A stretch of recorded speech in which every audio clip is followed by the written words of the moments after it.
Hilchos Maaseh Hakorbanos Perek Shisha Asar, the laws of sacrificial procedures, chapter 16.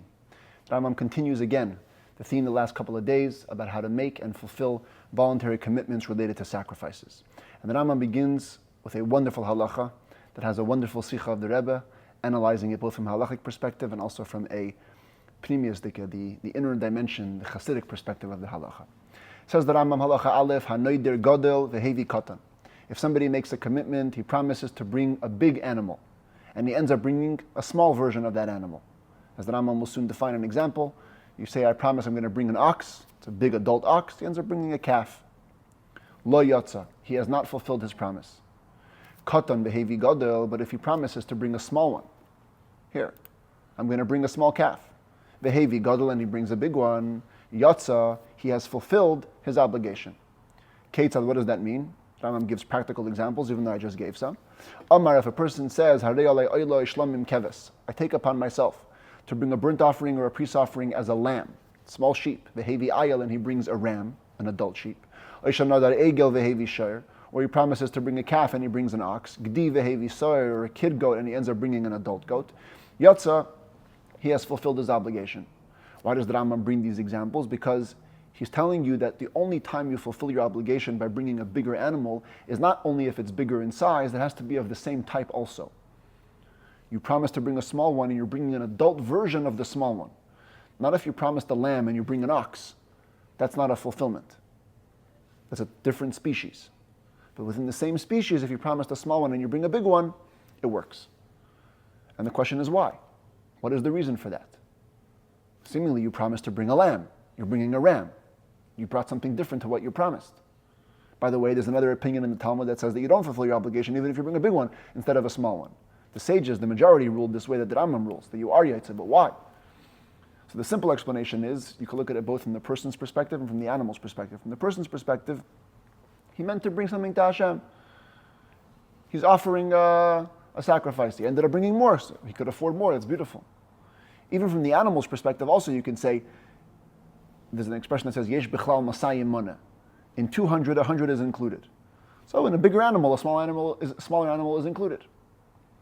So you've kind of fulfilled that your obligation plus more. So what's wrong?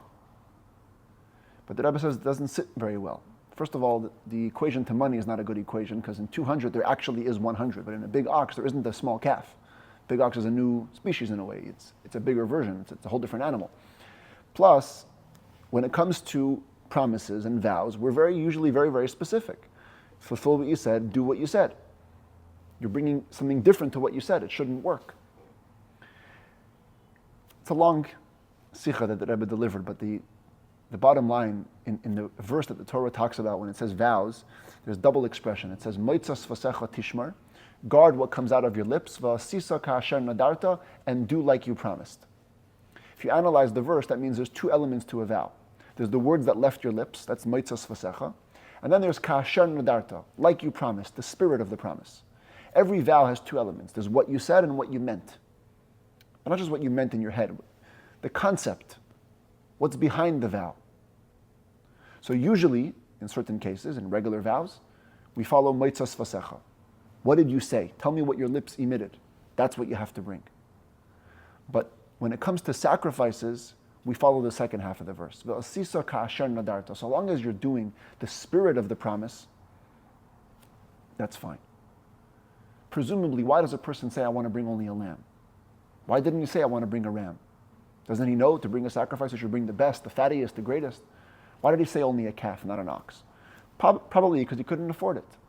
But he wanted to give this species, so he promised to give this species. As soon as Hashem made a miracle, or made his parnasa greater, and now he could bring the bigger animal, the spirit of the vow says that's what he wanted to bring.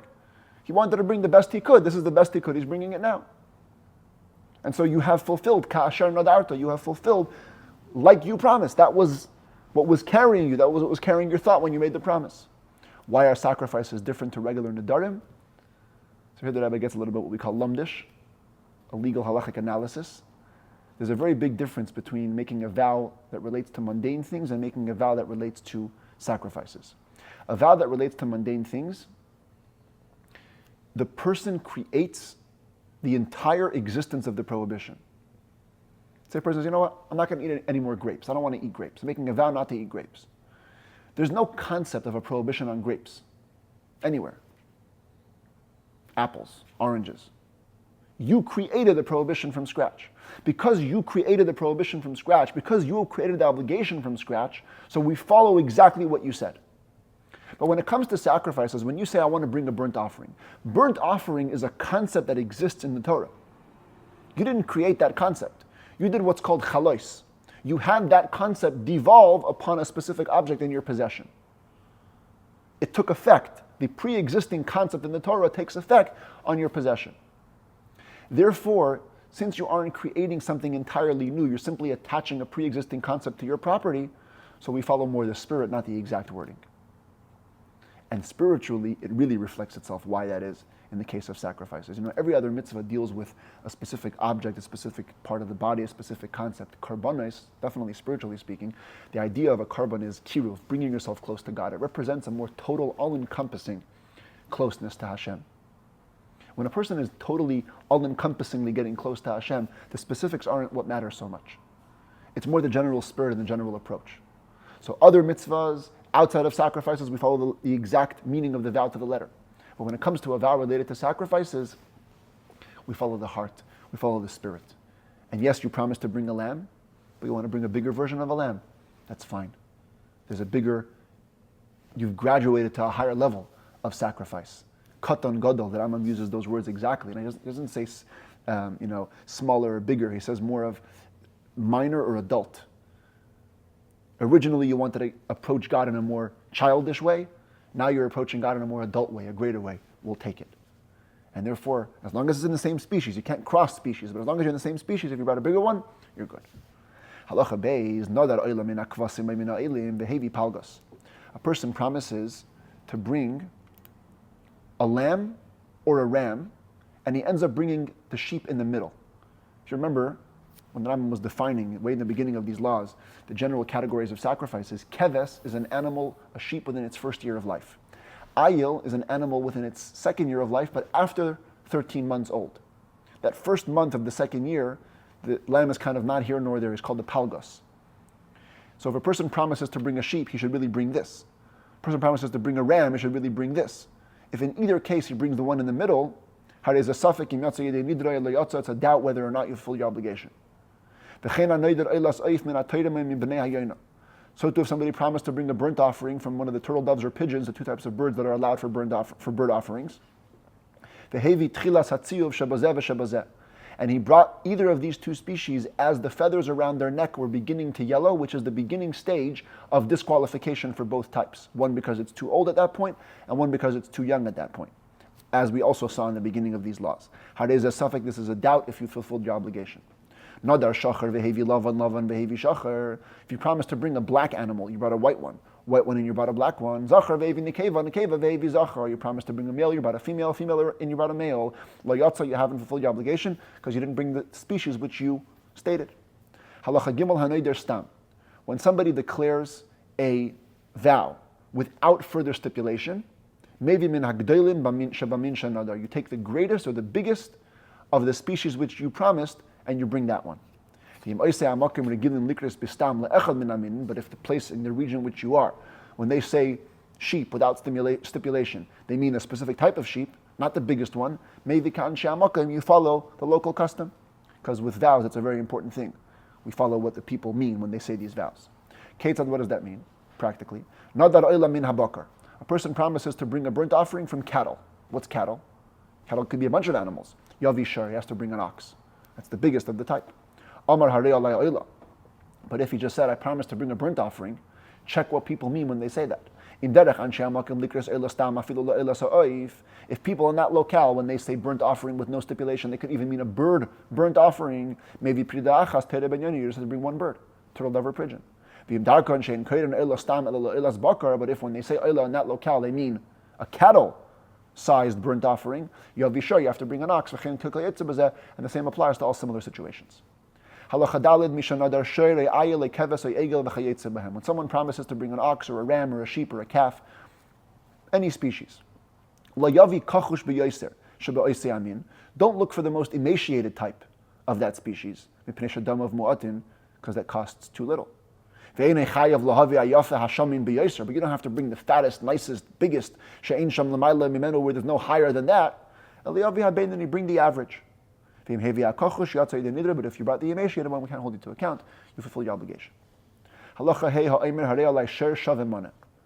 A person says, I'm going to bring an ox. I take upon myself to bring an ox that's worth 100 coins. Now, every animal sacrifice has to be accompanied with flour, wine, and oil. So the question is, can the 100 be the worth of them all? Or it has to be just the worth of the animal? It says the Rambam, you have to bring an ox that's worth 100 coins in that locale, besides for what you're going to have to pay for the libations. If you buy two with 100 coins, you have a full obligation, because the ox has to be worth a mana.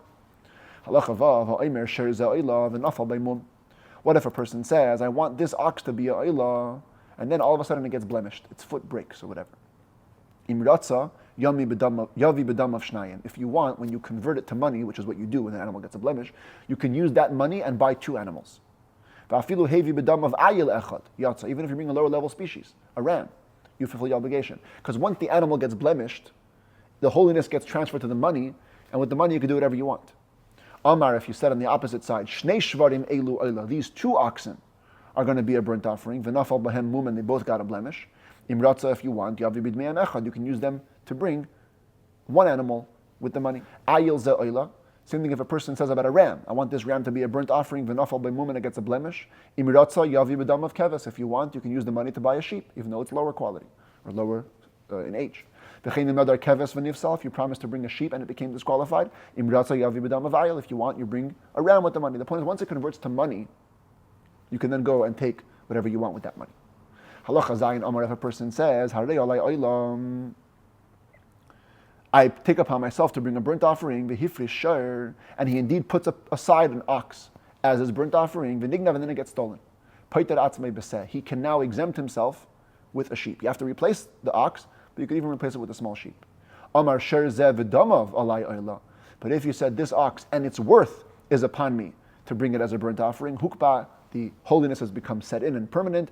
If it becomes disqualified, you must bring an ox as a replacement. Halacha Ches Ha'emer, if somebody says, Echad mikvasai hektish, ve'echad mishvarei hektish. One of my sheep is holy, one of my oxen is holy. Oh, missing the last two letters here. Holy. V'hayul le'shnayim, and he has two. What do you do? One of them is holy. Which one? Hagadol shebahan hektish. The bigger one is holy. Hayushleisha, if there were three, Hagadol shebahan hektish, v'chesheshin labeinanit. For sure the biggest one is holy, but even the middle-sized one, the average one might be also holy, because it's bigger or more fancy than the least nice one. Case of the Asa, what do you do in this case? Yamtin labeinani yachayipel b'mum. Wait for the middle one to get a blemish. V'tachol hakadusha, and then the holiness will transfer al hagadol levadai, only on the big one. Amar, if you said, Shor shabishvarai hektish, the ox among my oxen is holy, then you meant the best one. Hagadol shabahan hektish ve'in chesheshin labeinani. The greatest one is holy. No need to even worry about the average one. Halacha tes peirash echad me'en v'shachach. You had three oxen, and you specify one of them. This one's going to be holy, and then you forgot. Or your father said to you, one of these is holy, and then you forgot. What you should do is you should reconsecrate the greatest one, and then you'll have fulfilled your obligation by bringing that one. Same thing if you promise to bring a burnt offering from your cattle, the kava, nidrei v'shachach makava, and you set what your promise is going to be, which one, and you forgot, im shayrim egel, whether it's going to be an ox or a calf, you said cattle. And later on you explain whether you want to bring an ox or a calf, big one or small one, and then you forgot. Always err on the side of the bigger one, bring an ox. Same thing if you had set aside a sacrifice within the family of sheep, ram, but then you forgot what you said. Yavi ayil, bring a ram. If it was in the family of goats, bring the adult goat. If you forgot which species you meant to say, whether it's an ox, cow, sheep, or goat, bring both an ox, a ram, and a goat. If maybe you also included bird in the category, add to the mix the pigeon or the turtle dove. And they're bringing all the types that could possibly be in your doubt. Halacha Yud, Nadar Toido Ishlamim, the Kava Nidre Babakar. A person promised to bring a Thanksgiving offering or a peace offering, and he set his promise into the cattle family. V'shachach b'mikvaya, and he forgot where he set it in. Now, the reason why a peace offering is different, because peace offerings could be both male and female. When it comes to burnt offering, they can only be male. And therefore, you only have one level of doubt that you have to take care of. When it comes to the peace offering, now you have two levels of doubt to take care of. First of all, which family was it? Second of all, was it male or female? Therefore, if you know that it's in the cattle family, yavi par upara, bring an ox, a bull, and a cow. If it's in the sheep family, bring a ram and a ewe, a female sheep. If it's in the goat family, bring an adult he-goat and she-goat. If you forgot which species you made the vow in, maybe paru, para, ayil, verachel, sayir, you have to bring all six. Male and female, cow, sheep, and goat. If somebody says, I take upon myself to bring a burnt offering of a bird, maybe you bring either a pigeon or a turtle dove. If you specified and then forgot which species or which type of bird you wanted to bring, you must bring both, a turtle dove and a pigeon. If somebody says, I take upon myself something to bring to the Mizbeach. What you should do is you should bring a 3 fingers full of frankincense. There's nothing that goes completely on the altar as is except for frankincense. And so when you said, I want to take upon myself something to the altar, that's the only thing which goes fully on the altar. But if you specify what you're going to bring and then you forgot, you have to bring all things that could possibly go fully on the Mizbeach, not only the smallest thing. Therefore, maybe you have to bring an animal burnt offering, and a bird burnt offering, and the libations that come along, the flour that comes along with the libations, and frankincense, and wine also on its own, because these are all things that go fully on the altar. The smallest one is this. So in the case of no stipulation, you get away with that. But if you forgot, you got to bring all 5. Amar, similarly, if somebody says, I have a coin, I'm going to bring this coin's worth to the Mizbeach. Yavi keves, bring a sheep. Because nothing goes for the worth of a coin on the Mizbeach except for a sheep. But if you forgot what you had specified, Yavi besela mikol davar v'davar shekarav lemizbeach, you must use a coin and bring the coin's worth from anything which could go on the Mizbeach. If somebody says, I promise to bring frankincense, no less than a 3 fingers full must be brought. I'll bring wood. You shouldn't bring less than 2 squares. The thickness, like the tool that's used to flatten out, to level out grain piles, and the length and width should be an amma, about 1.5 feet. If someone says, I'm going to bring wood, but he says it in the singular, maybe gezer echad arkay amma, you only have to bring 1 of these squares, a length of an amma. If you wanted to bring the worth of the wood, you can bring them. And I remind you what we had 2 days ago when it came to the Rambam's understanding of these wood sacrifices, that the wood itself is not sacrificed. The wood becomes fuel for the altar. It helps to burn other sacrifices. Halacha Yudalid, Misha Nadara Yisnadiv Shemen, when somebody donates, either by neder or nedava, somebody donates oil, Ketad Eisin, by what do you do with the oil? Kaimetz, Mimenu Kaimetz, you take a little 3 fingers full of it, the Nesan Olav Melach, and you salt it, Vezerkel, Gabia, Isham, and you throw it to the fire. Because whatever you sacrifice something has to be salted. And the rest of the oil goes to the kohanim, they eat it like they would eat leftover flour sacrifices. The Ketad Eisin B'yayin Haba B'fnei Atzma, what do you do with wine? You salt it, and you pour it at the base of the altar like any other wine libation. And I remind you also what we said over here, that the Rambam seems to be going against the classic understanding. Most commentaries understand the regular wine libations were poured up here on top of the Mizbeach, but the Rambam says no, those were only used on Sukkot. Rest of the year, it was poured at the base. When you offer frankincense on its own, you also salt it and bring it to the fire completely. If somebody makes a promise to bring anything holy to the temple as a sacrifice, never bring it from money that's already been set aside for the second tithe. Because you're obligated in this sacrifice. And if you're obligated to bring a sacrifice, you must bring it from mundane stuff, not from already holy stuff. Second tithe is already holy. Tazayin Omar, if somebody says, I want to bring a Thanksgiving offering.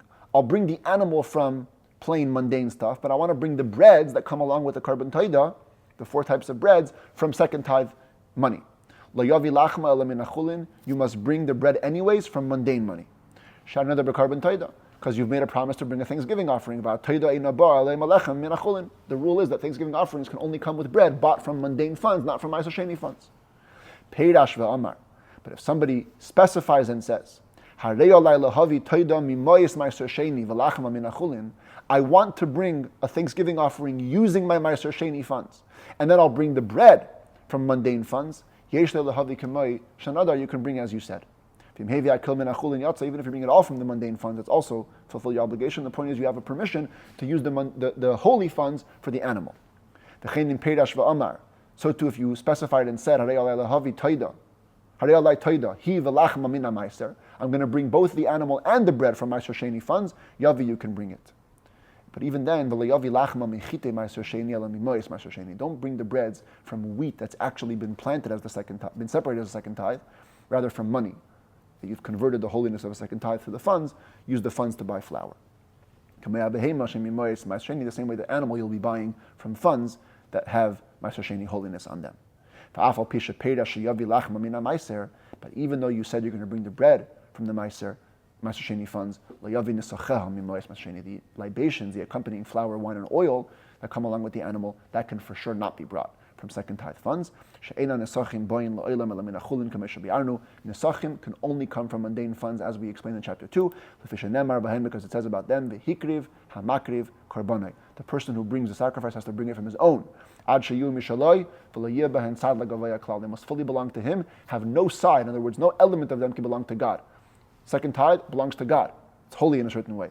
So nesachim can only come from mundane funds. Even when you donate your toida and its bread from Maaser, the nesachim must come from the chulin, the regular money.